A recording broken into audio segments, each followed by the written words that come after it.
This morning I was doing my doing some Bible reading, and I thought I noticed something that I thought I would share with you guys. It's nothing crazy, but in 2 Timothy 4, right, the famous preach the word passage, if you come down here to verse 6, see this right here, this phrase, being poured out?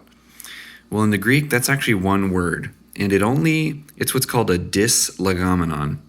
It means the word that only occurs twice in the New Testament. And the only other passage it appears in is Philippians 2:17. Now, what's interesting, I just thought this was kind of cool, which is if you go to that passage, Paul talks about being poured out, right? So the word here in question, it's being poured out. And it's the idea of like a sacrifice, right? The blood being poured out on an altar, or like the letting of, basically the draining of life, if you think about it, something like that. Well, in Philippians, Paul talks about this being poured out as a possibility. I think he says, if I am being poured out as a drink offering upon, basically upon the sacrifice, in other words, he says, if that happens, I would still be thankful and rejoice.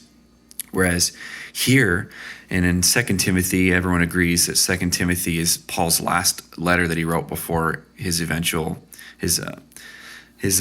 execution, actually under the hands of Nero, most likely. But he says, for I am already being poured out. So what was a possibility in Philippians has now become Paul's reality in 2 Timothy.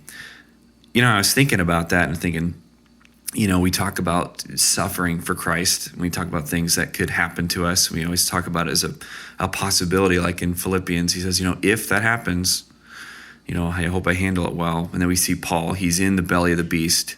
And if we even go up, we see that he's even abandoned by his friends. Demas left him. Crescens went somewhere, we don't know. Luke was busy, but the point being is that he was standing firm even in the end. And I think that's really motivational. So that was it, you guys. Just a little Bible study thing from my own personal study. So hope this helped you guys out. God bless you guys. I'll talk to you later. Bye-bye.